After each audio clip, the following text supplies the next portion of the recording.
Hi there, this is Carl Willis from carlwillis.com, and I want to welcome you today. I'm spending time with Marc Barrett, industry leader. He's been in the industry for many years, and I'm looking forward to the insights that he's going to be offering to us today. And so, Marc, I'm going to go ahead and turn it over to you and have you start by just telling us your story, what brought you into network marketing, and then we can go from there. Okay. Sure, Carl. Happy to do that. So, hello everybody out there in video land. Quick little video hello. Marc Barrett.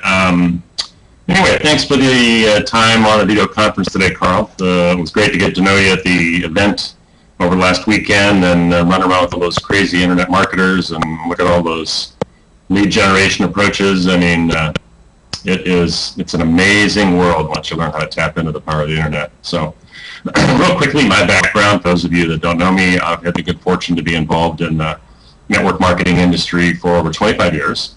My background, overall background, before I dove into MLM was in the real estate, in the financial markets. And I actually made my living by putting together, by doing big fixer-uppers. I was like you could have called me a property flipper, although that wasn't a common term 25, 30 years ago, but I did that actually not with houses, I did that with apartment projects. And of course I started doing it in 2 and 4 unit buildings, then I thought, well, 12 units would be a lot more interesting and leverage, right? The power of numbers. So I moved from doing small projects to doing fixer-uppers on 16, 20, 40, 60, 80, 100 units. Graduated up to doing 200-unit projects, and fixing them up, improving the tenancy, the rent roll, and turning around and spinning them off again and again. And I was in some pretty real estate aggressive markets in the Midwest. Denver was where a lot of my property was, Southern California, and made a ton of money. Actually, I think my last 5 years doing that, I probably netted about $5 million. Got so close to retiring before I was 30. Yeah, but that's not what fate had in store. Anyway, the markets crashed in the mid-'80s, liable on everything that moved. I was wiped out, totally wiped out. And so I was in the same position, I guess, that a lot of people are today, looking to reinvent themselves. And there's so many people that have been damaged by real estate and the financial markets, and they're looking around, scratching their head, going, okay, I don't need a plan B, I need a plan A. And so I went looking for that new plan A, ran into network marketing. I wasn't pretty skeptical. I was probably one of the most skeptical people I've ever run into concerning network marketing when I first saw it. I mean, I didn't believe for a second that it was real. I remember getting my ex-wife, Laura, signed up as a distributor for a company about 25 years ago. Brought the little packet home, and I remember looking at it, and there was a photocopied check in there for $220,000 from somebody in the upline, and I remember looking at that thinking, oh my gosh, she's going to jail. I have young kids, this is not good, it's a pyramid deal. And, but I guess the check sat on the edge of my desk for about a week, and I looked at it, looked back at me, and looked at it. I kept looking at it thinking, what if it is real? What if there really is a way to go out there, get involved in a sweat equity business, and develop even a fraction of that income stream that I was looking at, maybe 30, 40, 50,000 a month. I thought, I'd have to be nuts not to really check this out. And so I did. I ended up flying around the country talking to several of the key producers with that company, and it blew me away how real the business was and how strong these business people were. They just said, hey, it's a different business. It works for a different set of principles, and boom. I was a convert. Plus, I had nothing else that I could do to get back to that income stream. So network marketing looked pretty good. And so I dove in, ran around, did the traditional approaches, chase pound. I mean, I was no stranger to getting on the phone and selling a deal. That's what I did in real estate for years. And but it didn't work as well with network marketing because, of course, you're developing an all-volunteer sales force. When I put together real estate projects and talk to people and close a deal for them investing $25 or $50 or $100,000, when you're bringing somebody in and they come in for $200, sometimes there's not a lot of commitment there. Or if they come in for $50 or whatever they're coming in for. So I got pretty frustrated. I probably quit half a dozen times in the first 6 months, but I couldn't let it go. I was hooked on that idea of the residual. So I finally got some good coaching from some upline from me in the company who were actually marketing people. And they said, look, you're doing this wrong. They said, what are the chances if you sit down and make a warm market list, right? The famed COI, Center of Influence chicken list, right? What are the chances that if you put 30 or 40 or 50 people on that list, that any one of those people is going to be even remotely interested in what you're doing? Or even if they are remotely interested, that they're going to be interested in the business, particular business and product that you're marketing, right? Not very good. But if you take that same information and you put it in front of, let's say, 100 people, your odds get a little better. 1,000, your odds actually get to be pretty good. 10,000, now you start to get interesting. Put it in front of 100,000, you can't miss. 1 million, you're rich. And all of a sudden, this little light went on in my head, and I thought, numbers. That's it. It's mass marketing. And so I ended up adopting some mass marketing approaches, developing some sales funnels that were based on the technology of the time, which was newspaper advertising, little 8-line sizzle ads that focused people from a newspaper, big newspapers such as San Diego Trib, LA Times, Washington Post, the really big publications where people went at that point in time to look. And they would focus them over to a 2-minute recorded voicemail summary to get rid of the job seekers. Then I would bring the remaining people that were qualified prospects into my home in groups of 6 to 10 people 3 times a day and give them a overview presentation, send them back out the door and say, take all the time in the world to think about it. But if I don't hear back from you in 48 hours, I'm crossing you off the list. So did a strong takeaway. And so I was using high volume lead generation, which I learned over the last 5 years is pretty much the only way you want to do the network marketing business. Because if there's anything, marketing teaches us that there's a certain percentage of response in relation to anything we're selling. And so if we take any product, product A, product B, whatever that is, whether it's an MLM or a physical product, if we can put that information in front of a large enough target audience, millions and millions of people, we're going to find somebody who wants to buy it. And in the case of an MLM business opportunity in front of a large enough target audience, we're going to find people that see the opportunity exactly the same way we do. And so that's our goal. That's when you do that in marketing, you just can't miss. Your success is assured as long as you stay on track, master the approaches you need to, and push a high enough lead volume. And I think that's where I've seen over the last 25 years. I've coached a lot of people to $1 million success. I've seen a bunch of people fail in the business, and the ones that became successful were people that sat down and spent the time to learn the craft, marketing. Today, that's a little bit different than it was a few years ago, but whatever it takes. Today, it's online.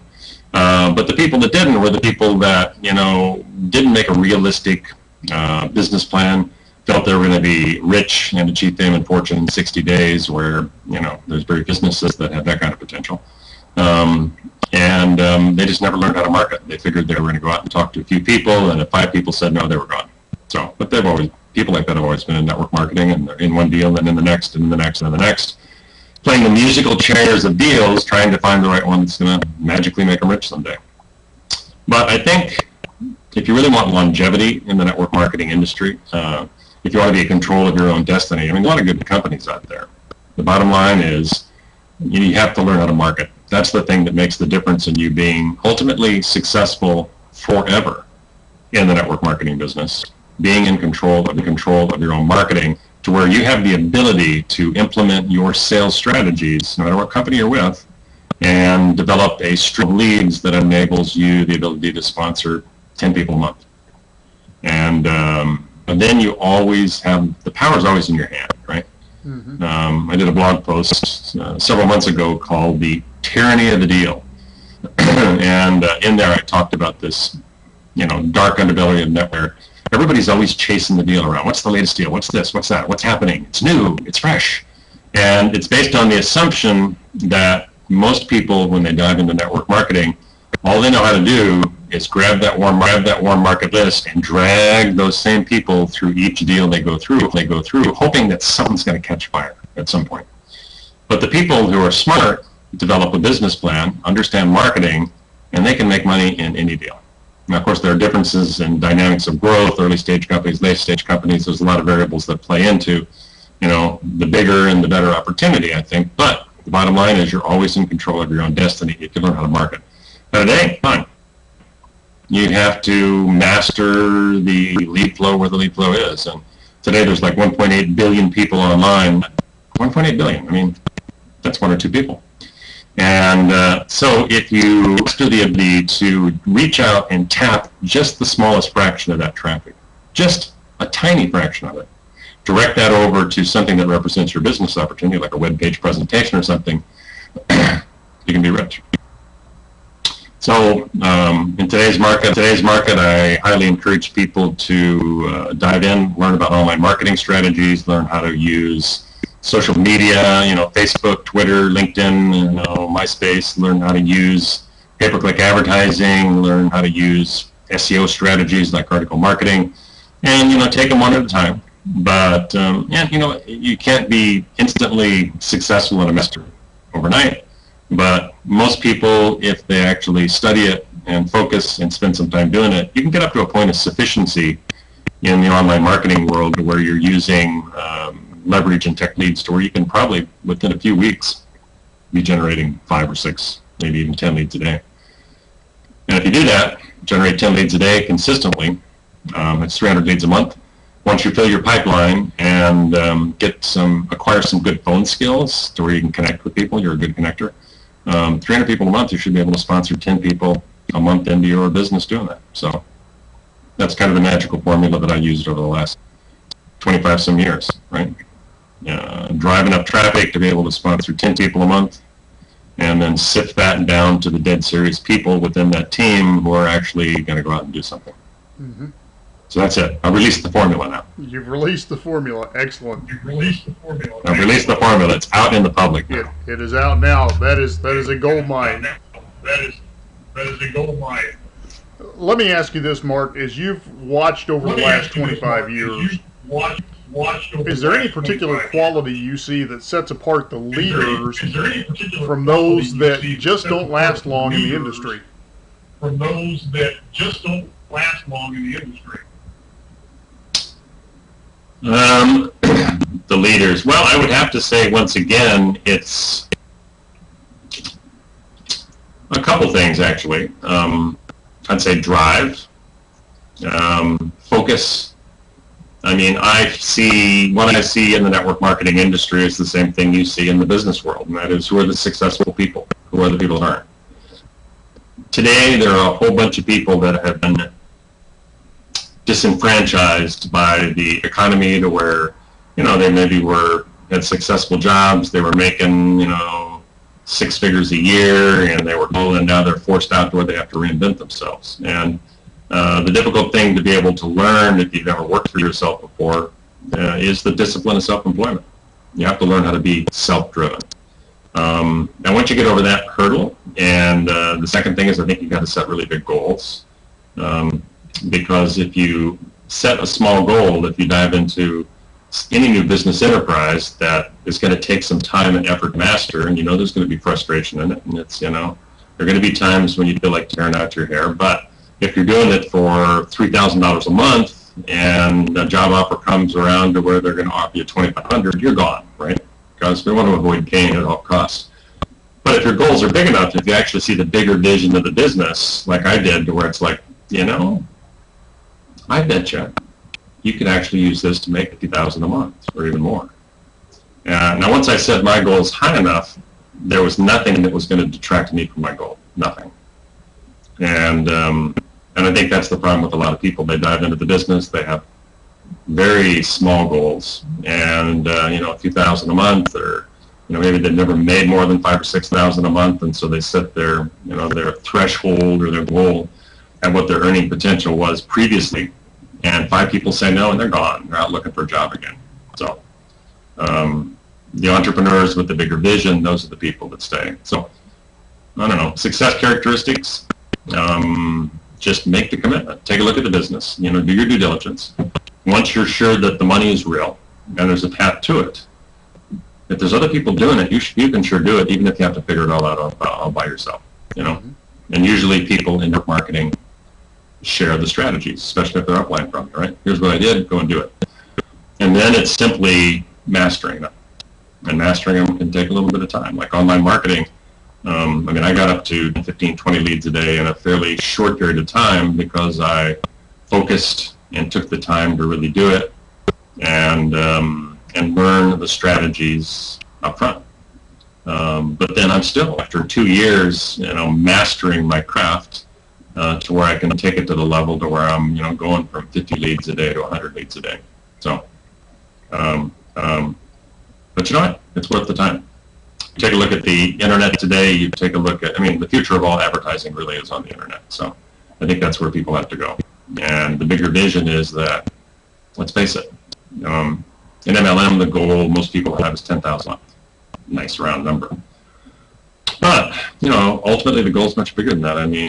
Within, I think, my first 2 years in network marketing, I was pulling in $1.5 million a year residual commissions. So, and I know people in the industry have earned $40 million over the last 20 years. $40 million from network marketing. So what you can do in this industry is incredible if you focus in, realize that it's going to take work, that there is a path to get you there, and find somebody that knows how to do it and have them teach you. That's it. That's the bottom line. And then just stay on track. Excellent. Now, let me ask you a question here, Mark. You've gotten into high-volume strategies offline. You came online. What was that learning curve like for you? When I went from offline to online, what was it like? Well, I don't know. Part of it was not that difficult. Perfecting the nuances was probably the most difficult. The concepts are fairly simple, Facebook and, article marketing, but to actually move from a point of sufficiency where you're generating a couple leads doing it, and then really getting into the material in more depth so that you can learn how to really aggressively push it. That's just a whole bunch of small tweaks and nuances, but I think the part that's hardest for a lot of people when they look at online marketing is there's so much out there, and it looks like such a huge body of information to digest, and they try to dive in and do it all at once. Or it's like going to opportunity meetings. Most of the online marketing systems or mastermind groups that you're involved in, they want to keep you excited by showing you this strategy this week and another now next week and another one after that, and so people go from approach to approach to approach to approach. Just like MLMers used to go deal to deal to deal to deal, and saying, wow, that looks interesting. I think I'm going to do that. I'm going to jump over and do this. I'm going to do that, right? Or really what you got to do is go through the basics, take it slow in the beginning, focus in on one approach, and learn it up to the point of where you're generating several leads a day, and then go to the next stage. To become a true master in any one of those approaches, it's going to take you a couple of years. But can you make a ton of money on the way? Absolutely. So my learning curve, parts of it weren't bad. I'm still going through a learning curve, There are still strategies that I'm mastering and fine-tuning even after a couple of years, but I've made a heck of a lot of money in the process, too. So it's an ongoing event. Very good. Now, let me ask you, too, along those lines, what role has accountability played for you? Did you ever, build in with some of your business partners maybe some accountability for hitting goals and learning new skill sets?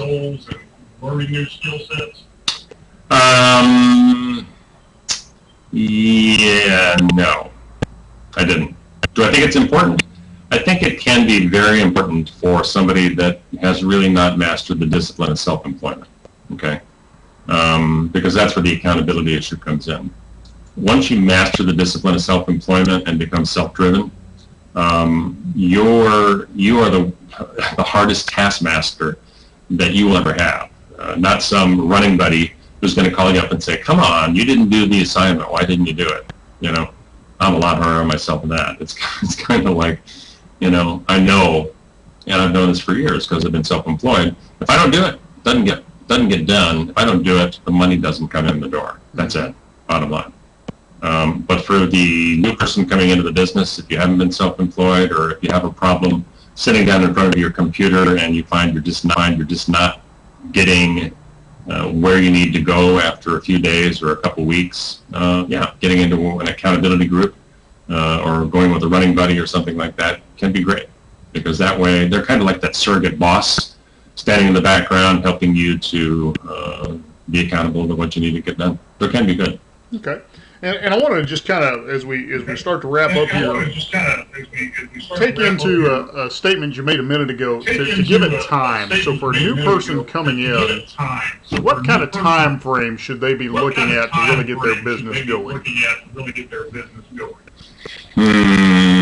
Well, that varies. That's one of those unfair questions. It's kind of like people ask me all the time in network marketing, okay, well, so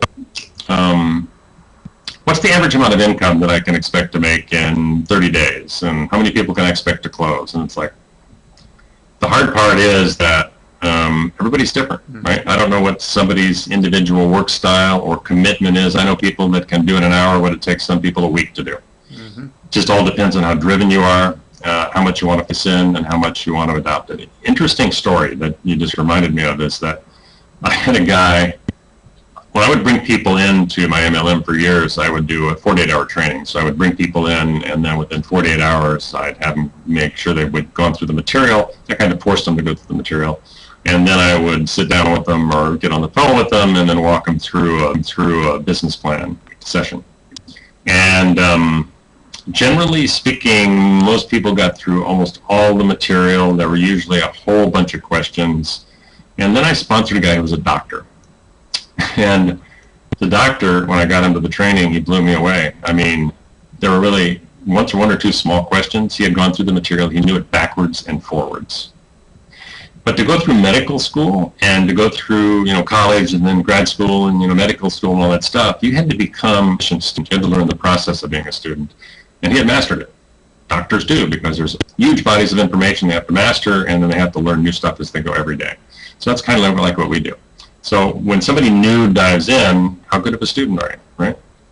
I think it's something anybody can learn. I don't care what age they're at. I hear people all the time go, "Oh, well, Mark, the problem is I'm 52 years old and I'm not really in the computer generation. My kids know this stuff, but blah, blah, blah, blah, blah, blah." Right? It's like, well, okay, I'm a lot older than that dude, and, I do it. So get off it, get over it.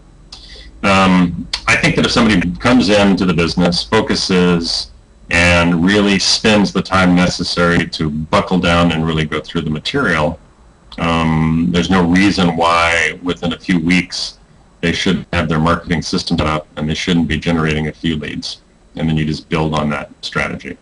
To really get thing mastered and down to where you're consistently generating activity and you can sit back in your chair and say, I think I know what I'm doing. It's probably going to take you a couple months. But that's a pretty small price to pay considering on, how much independence and power you're going to give yourself by becoming a marketer. Mm-hmm. Very good. Well, Mark, as we wrap up, any last thoughts you'd like to share with those who are watching today? No, not really. I mean, like I said before, I think the place you want to be today, if you're in the home-based business industry or network marketing, is you want to be in a position to take control of your own destiny, and keep in mind that it's not the hottest MLM in the marketplace that's going to make it for you. That used to be the strategy that we look for all the time. It's like, this deal is going to be the one. This one is going to be the one. This one is hot. Hitch your wagon to this company, right? That's not really it. The bottom line is, if you know how to market, if you know how to generate leads, you're in control of your own destiny. You can make money with any company. So pay the price. Dive in, learn what you need to learn. For some people that don't have as good at computer skills, learning curve's going to be a little bit more. I know people that dove into online marketing and had some problems because they didn't have real good basic computer skills, so they went down to a community college and took a computer course, right? Mm-hmm. And then, hey, we all had to learn it, right? That's right. The mouse, point and click, cut and paste. So it's worth the journey. So yeah, dive in, get with a good marketing system, get with a body of online training that's going to walk you through the steps, step by step, so that you understand, okay, these are the strategies, here's the benefits of each, and then focus in on one that you, because they're all powerful, focus on one that you like, and sit down and master it up to the point of sufficiency to where you're generating leads, and then you can branch to another one. don't do the, approach to approach to approach to approach deal where you're never really focusing in and learning any material. Okay. And Mark, where can people connect with you? With me, best place is probably on my blog, which is askmarcbarrett.com. That's www.askmarcbarrett.com. So I always do company reviews and product reviews and network marketing information on there. Excellent. Well, Mark, I thank you for taking time with me today, and it's been a pleasure having you. Well, thanks, Carl. I appreciate it. Yeah, had fun hanging with you at the marketing event this last weekend. So none of us got out to see Disney World, but hey, it was okay. That's all right. Well, I look forward to spending time. Okay. Have a great day. Thanks, Carl. Have a great day. Okay, take care.